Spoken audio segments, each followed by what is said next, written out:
Welcome back to my channel. Lunch box సిరీస్లో ఈరోజు lunch box ఏంటో చూద్దాము. Radish sambar and white rice potato fry.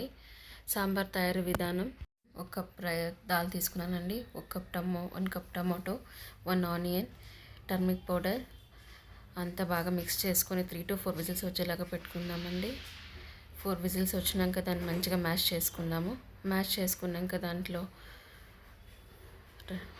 చేసుకొని రాడిష్ 1 కప్పు, ఉప్పు, ధనియాల పౌడరు, కారము, చింతపండు పేస్టు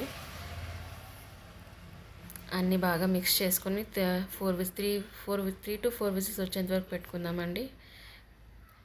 పెట్టుకున్నాక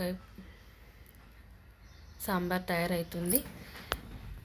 ఇప్పుడు దాంట్లో కడాయిలో ఆయిల్ వేసుకొని మస్టర్డ్ సీడ్స్, జీరా, ఆనియన్స్, గార్లిక్, కరివేపాకు అంతా వేసుకొని మంచిగా ఫ్రై చేసుకొని సాంబార్లోకి వేసుకుందాం. సాంబార్ తయారవుతుంది.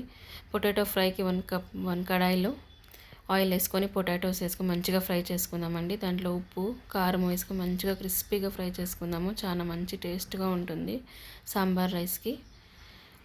అండ్ ఇప్పుడు లంచ్ బాక్స్ చూద్దాము. మాకు sambar rice and potato fry snacks. Friends, subscribe to my channel.